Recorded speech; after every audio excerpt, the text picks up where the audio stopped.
घडली तेव्हा माझे मिस्टर हे परळी शहरामध्ये किंवा बीड जिल्ह्यामध्ये हजरच नव्हते. ते बाहेर गावी देवस्थानावर मध्ये होते. तेव्हा ह्या खुनाशी माझ्या मिस्टरांचा कुठलाही अर्थार्थी संबंध नाही, ही पहिली गोष्ट. दुसरी गोष्ट, जेव्हा संपूर्ण सरकार स्थापना झाली आणि आपल्या विभागामध्ये जेव्हा 2 मंत्री दिले गेले, हे आमच्या समाजाचे म्हणजे वंजारी समाजाचे अल्पसंख्याकाचे 2 मंत्री दिले गेले. हा जो विषय आहे तो ह्या मराठी समाजाच्या लोकांना खुपायला लागला की एवढ्या छोट्या समाजाच्या लोकांना ते पण 2-2 मंत्री बनवले गेले. तो एक विषय त्यांच्या डोळ्यामध्ये आला, तो एक विषय त्यांना खोपायला लागला. दुसरी एक गोष्ट म्हणजे तेव्हा सुरेश धसांचं स्टेटमेंट आहे बघा, मी तुमची माती करेल म्हणून. जर तुम्ही पत्रकार असेल, तुम्ही त्यांचं स्टेटमेंट घेतलं असेल, तुमच्याकडे रेकॉर्ड सुद्धा असेल की मी तुमची माती करेल, ते त्यांनी चालू केलेलं आहे. तिसरी गोष्ट म्हणजे जेव्हा इलेक्शन झालं तेव्हा बजरंग सोनवणेंनी माझ्या मिस्टरांना जीवे मारण्याची धमकी दिलेली होती. आणि ती धमकी दिलेली असताना सुद्धा माझे मिस्टर त्यांना बोलले, जाऊ दे, झाल्या बोलल्या गोष्टी झाल्या, इलेक्शन मध्ये काही गोष्टी होत असतात. ही एक धमकी दिलेली गोष्ट, ही एक गोष्ट. तिसरी गोष्ट म्हणजे, आणि जेव्हा दमालियानी जेव्हा SITचे फोटो सादर केले की माझ्या मिस्टरांसोबत की हे ह्यांचे संबंधी आहेत, नातेवाईक आहेत, ह्या लोकांना SIT मधून काढलं जावं. आणि आता तुम्हीच सांगा की काय प्रकार केला जाते. आता जे SITचे जे तेली आहेत ते एक प्रकारचे आष्टीचे जावईच आहेत. ज्या आष्टीच्या शीतल उगले म्हणून ज्या ISI ऑफिसर आहेत, IS ऑफिसर आहेत, त्या तेलींच्या धर्मपत्नी आहेत आणि त्या आष्टीचे आहेत. म्हणजे ह्यांनी जावईच आणून बसवलेला आहे SITच्या अधिकारामध्ये. त्या शीतलचे जे मामा आहेत ते जिल्हाधिकारी होते. परत दुसरे जे आजोबा ते तहसील क्लार्क होते, कुठले, आष्टीचे. म्हणजे इथं सुद्धा तुमचं धसांचंच इथं मनमानी चालू आहे. धसांनी आपल्या सोयीनुसार इथं त्यांचे माणसं आणून बसवलेले आहेत आणि एक राजकीय फक्त आमची म्हणजे वंजारी समाजाची माती करायची. त्यांना हे आमचे दोन्ही पण जे मंत्री झालेले ते दोन्ही मंत्री नकोय. जे 40 वर्षात घडलं नाही ते ह्या वेळेस घडलेलं आहे आणि ते पूर्ण त्यांच्या डोळ्यात फुटते. आणि त्या लोकांना कमी करण्यासाठी एक प्रकारचं टार्गेट त्यांनी माझ्या मिस्टरांना केले. आज धसांना सुद्धा माझ्या मिस्टरांनी पूर्णपणे सहकार्य त्यांना निवडून येण्यामध्ये केलेलं आहे. बजरंग सोनवणेंना सुद्धा पूर्णपणे मतदान निवडून येण्यासाठी सहाय्य केलेलं आहे. हे सर्व सहाय्य करताना धसांना वाल्मिक कराड हे हवे होते. पण आता जेव्हा ते निवडून आल्याच्या नंतर त्यांची काही गोष्टी होत्या की त्यांना सुरेश धसांना त्यांच्या काही इच्छा होत्या, त्यांच्या ज्या काही इच्छा होत्या की मंत्री होण्याच्या किंवा तुमचं काही पालकमंत्री वगैरे होण्याच्या ज्या काही इच्छा होत्या त्या त्यांच्या पूर्ण झाल्या नाहीत. आणि त्यांनी टार्गेट आपल्या 2 मंत्र्यांना करण्यासाठी, त्यांनी त्या 2 मंत्र्यांना संपवण्यासाठी अगोदर वाल्मिक अण्णांना संपवणं गरजेचं आहे. त्यामुळे त्यांनी पूर्ण म्हणजे ते राजकीय हेतूतून आणि जातीय समीकरण जोडून माझ्या मिस्टरांना बळीचा बकरा केलेला आहे. पहिल्यांदा जसं तुम्ही मागणी केली दमानियाची ऐकून पूर्ण SITची टीम बदलली, तशी माझी सुद्धा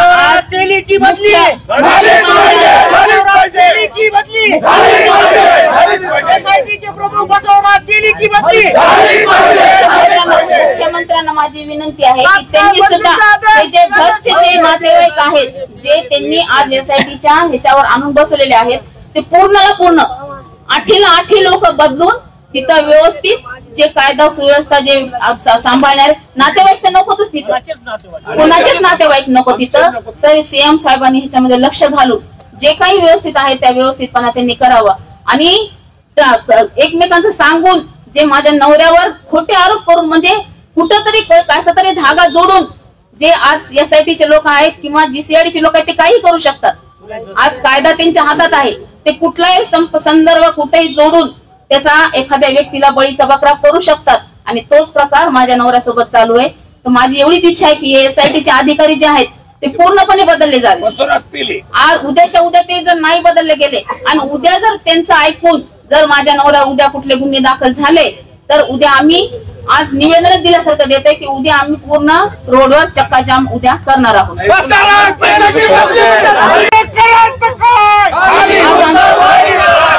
आज आम्हाला आज आम्हाला सीएम साहेबांनी किंवा आपल्या बीडचे एसपी साहेबांनी आज आम्हाला इथं येऊन आमचं निवेदन स्वीकारावं आणि आम्हाला एक योग्य तो शब्द द्यावा, आमची एवढी इच्छा आहे. यांच्याशिवाय आणखी कोणत्या अधिकाऱ्यांना तुमचा आक्षेप आहे? त्यांनी ह्याच्यामध्ये राहूच नाही, त्यांच्या जागेवर त्यांनी दुसरा अधिकारी घ्यावा. त्यांना ह्या तपास अधिकाऱ्यावर नकोच येते आम्हाला ते. आता ते पूर्ण त्यांचं पूर्ण. आणि परत दुसरी एक गोष्ट तुम्हाला ते सीडीआर काढायची फार हाऊस आहे ना सगळ्यांचे मोबाईलचे, तर तुम्ही सुद्धा तेलींचे किंवा धसांचे ह्या 8-15 दिवसाचे काही संपर्क आहेत का ते सीडीआर काढा, म्हणजे तुम्हाला समजेल की धसांचे फोन एसआयटीला किती गेले आणि एसआयटीचे फोन धसांना किती आले ते सुद्धा तुम्हाला समजेल आणि तुमच्या लक्षात येईल की इथं काय राजकारण सुरू आहे आणि काय नाही. फक्त आणि फक्त एक छोटासा समाज म्हणून त्या समाजाला पुढे येऊ दिलं जात नाहीये. त्या समाजाला पूर्ण कथा आपला हा वंजारी समाज फक्त परळी पुरतं मर्यादित आहे आणि त्याला कसा परळीमध्ये दाबायचं, आजूबाजूला पूर्ण मराठा समाज आहे आणि त्यांनी पूर्णपणे प्लॅनिंग करून पूर्णपणे नियोजन करून माझ्या नवऱ्याला ह्याच्यामध्ये पूर्णपणे अडकवलेले. माझ्या नवऱ्याला ह्याच्यामध्ये पूर्णपणे अडकवलेलं आहे आणि त्यांनी ते त्याच्यामध्ये लक्ष घालून सीएम साहेबांनी लक्ष घालून माझ्या नवऱ्यावर जे काही हे चालू केलेले ह्या लोकांनी त्यांना संपवण्याचं, त्यांच्या थ्रू आपल्या नेत्यांना संपवण्याचं जे काही षडयंत्र त्यांनी चालू केले हे तात्काळ त्यांनी थांबवावं, एवढीच आमची इच्छा आहे. आणि असं विनाकारण कुठल्याही गरीब समाजाला किंवा गरीब लोकांना टार्गेट करून त्यांचं मरण ह्या लोकांनी करू नये. अक्षरशः आज मरण यातना आम्ही महिना झाला आज मरण यातना जोडते. आणि दुसरी गोष्ट, ज्या व्यक्तीचा खून झाला त्या व्यक्तीचा आणि माझ्या नवऱ्याचा अर्थार्थी काही संबंध नाही, त्यांचा साधी ओळख सुद्धा नाही किंवा त्यांचे फोन कॉल्स नाहीत, काहीच नाहीत. मग कुठल्या संदर्भाने तुम्ही त्या व्यक्तीशी माझ्या नवऱ्याचं मर्डरचं हे जोडताय? जे काही गुन्हा होता त्या गुन्ह्याचं सोडून आज तुम्ही त्या व्यक्तीच्या खुनाच्या आरोपामध्ये तुम्ही चौकशीसाठी थांबवून घेतायत, त्यांना त्या चौकशीसाठी अडवतायत. हे कुठला प्रकार आहे? त्यांची ओळख नाही, त्यांचा काही संदर्भ नाही, ते परळीच्या बाहेर कधी गेलेले नाहीत आणि तुम्ही केस सारख्या ठिकाणी मर्डर होतो त्या मर्डरचे संबंध तुम्ही आमच्याशी जोडताय. ही कुठली पद्धत आहे? का जोडताय? फक्त सुरेश धसच्या सांगण्यावरून हे केलं जाते आणि त्याच्या मागे सुरेश धसचं सर्वात मोठं कारण म्हणजे हे आमच्या 2 नेत्यांना त्यांना संपवायचंय, आमच्या समाजाला संपवायचंय. हेच फक्त त्याच्या मागचं कारण आहे. हे सीएम साहेबांनी सुद्धा ओळखून घ्यावं. आता त्यांच्याशिवाय तुम्ही कुणाला दाद मागू शकत नाही. आता जे काही करतील ते आता सीएम साहेबच करतील, व्यवस्थित लक्ष घालतील आणि मला न्याय देतील, एवढीच माझी इच्छा आहे. आजच्या आंदोलनाच्या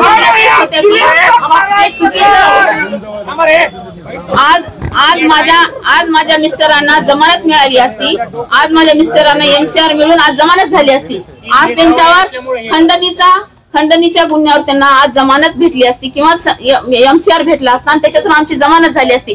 तर आज आम्हाला 302 मध्ये चौकशी करायची. 302चा आमचा काही संबंधच नाही ना, आम्ही 302 मध्ये नाहीच आहेत ना. मग आता चौकशी करायची म्हणून तुम्ही थांबून धरता, म्हणजे कोणाच्या सांगण्यावर थांबून धरता? नाहीच आहे ना. मग एसआयटी म्हणते ना आम्हाला 302 ची चौकशी करायची, मग तुम्ही 15 दिवस का केली नाही चौकशी? 15 दिवस केली का चौकशी तुम्ही एसआयटीची आपल्या 302 ची? तुम्हाला आधी चान्स होता ना 15 दिवस चौकशी, त्यावेळेला तुम्ही काहीच केलं नाही. आम्ही 302 मध्ये नाहीच आहेत ना. मग आता काहीतरी एखाद्याच्या सांगण्यावरून जर तुम्ही अधिकारी लोक असून सुद्धा एखाद्याच्या सांगण्यावरून जर आम्हाला तुम्हाला थांबवायचं आणि चौकशी करायची म्हणजे अजून परत जर माझ्या नवऱ्याला हे करून जर तुम्ही त्या चौकशीमध्ये त्याचे वाडे वेडे वाकडे जर फाटे फोडून जर माझ्या नवऱ्याला अडकवण्याचा प्रयत्न केला त्याच्यामध्ये 302 मध्ये, तर आम्ही पूर्ण रोडवर थांबल्याशिवाय राहणार नाही. या संदर्भामध्ये तुम्ही मुख्यमंत्र्यांना काय बोलू किंवा गृहमंत्र्यांसोबत काय बोलणं झालं, इतर कोणत्या नेत्यांसोबत काय बोलणं झालं? नाही, आमचं दुसऱ्या कुठल्या नेत्यासोबत बोलणं झाले नाही. पण आता अशी इच्छा आहे की आमचं मागणं आम्ही आमच्या नेत्याकडे मागणार आहोत, आमच्या नेत्यालाच आम्ही आमची दाद मागणार आहोत. सीएम साहेबांनी ह्याच्यामध्ये लक्ष घालावं, त्याच्याशिवाय काय नाही. का तर शेवटी सगळे जर महायुतीचेच आहेत आणि आम्ही त्यांचंच काम केलेलं आहे. आता त्यांच्याशिवाय आम्हाला कोणा पर्यायच नाही, त्यांच्याशिवाय आम्ही त्यांच्याकडे मागणार. तर माझं एवढंच मागणं आहे की आम्ही पूर्ण दाद ही सीएम साहेबांनाच मागणार की ह्याच्यामध्ये माझ्या नवऱ्याला विनाकारण अडकू नका. तुमचं राजकारण जे काय करायचंय ते तुमचं तुम्ही तिकडं करा, आम्हाला त्या राजकारण काही घेणं देणं नाही किंवा काय नाही. माझा नवरा हा प्रामाणिकपणे तुमच्या युतीमध्ये असल्यामुळे सगळ्यांचं त्यांनी प्रामाणिकपणे काम केलेलं आहे. आता तुमच्या राजकारणासाठी तुम्ही माझ्या नवऱ्याचं बळी ह्याच्यामध्ये घेऊ नका. तुम्हाला काय करायचंय ते राजकारण तुम्ही तुमचं तिकडे मुंबईमध्ये बसून करा, नाही तर तिकडे त्या केसमध्ये बसून करा. पण माझ्या नवऱ्याचा ह्याच्याशी काही संबंध नाहीये. त्याने फक्त प्रामाणिकपणे तुमच्या पक्षाचं काम केलेलं आहे. तुमचे माणसं बहुमतानं निवडून आलेले आहेत आणि त्याचं फळ म्हणून आज आम्हाला आम्ही छोटा समाज असल्यामुळे आज आम्हाला सरकारनं 2 मंत्री सुद्धा दिलेले आहेत आणि त्याचं जळवणूक होणे, त्याचा तुम्हाला त्रास होत असल्यामुळे तुम्ही जर एखाद्या सामान्य लोकाला जर तुम्ही त्रास देत असाल तर ही फार चुकीची गोष्ट आहे. हे बरोबर नाही. हे तळतळात तुम्हाला राहायला लागल्याशिवाय राहणार नाही. तुम्ही दुसऱ्याला म्हणता का माती करतो म्हणून, पण तुमची सुद्धा माती झाल्याशिवाय राहणार नाही. तुम्हाला जे काही तपास करायचे ते तुम्ही तपास करा. तुमची माती तेच की तुमची माती झाली, तुम्हाला काही सापडतच नव्हतं म्हणून तुम्ही तुमचे पाहुणे नातलग आणून बसवले आणि तुम्ही त्यांचे लगाम स्वतःच्या हातामध्ये घेतले जाता आणि स्वतःच्या ह्याच्याप्रमाणे तुमची मनमानी चालू आहे. हे गुन्हे दाखल कर, त्याच्यावर ते गुन्हे दाखल कर, कुठून नाही कुठून धागा दोरा जुळायचा. माझा नवरा आज हा सगळ्या समाजाचं काम करत होता आणि ह्याला फोन केला आणि त्याला फोन केला आणि ह्याचा संबंध आहे. अरे तुमचे 100 लोकांना फोन असतात ना, ते काय सांगून करून कुठले गुन्हे येतात. स्वप्न पडलेलं असतं का हा व्यक्ती गुन्हा करेल, तो व्यक्ती गुन्हा करेल म्हणून. आज तो कुणाचाही कोणी आज इथं एवढे लोक बसलेले ते प्रत्येकाने सांगावं की अण्णांनी कोणी त्यांच्याकडे प्रश्न घेऊन आलेत आणि अण्णांनी त्यांचं काम केलेलं नाही. आज एक लोकांचे फोनवर असतील किंवा प्रत्यक्ष स्वरूपामध्ये असेल त्यांनी काम केलेले आणि त्याचा संदर्भ जर जोडून तुम्ही म्हणत असाल की तुम्ही गुन्हेगाराशी तुमचा संबंध आहे आणि तुम्ही ते गुन्हेगाराचे मास्टर माइंड आहेत, हे किती चुकीचं आहे. हे कोण सांगते तुम्हाला? तुम्ही बाहेर बसून राजकारण करताय, मोठ्या अधिकाऱ्याला म्हणायला लावताय आणि आम्हाला गुंतवताय त्याच्यामध्ये. हे फार चुकीचं आहे. हे थांबायला पाहिजे. हे माझं सीएम साहेबाला कळकळीची विनंती की हे थांबवा. हे तुमच्या पक्षाचंच आहे, तुमचेच लोक आहेत हे सगळे आणि तुमच्याच सगळ्या लोकांचं हे राजकारण सुरू आहे. तर माझी कळकळीची विनंती आहे सीएम साहेबाला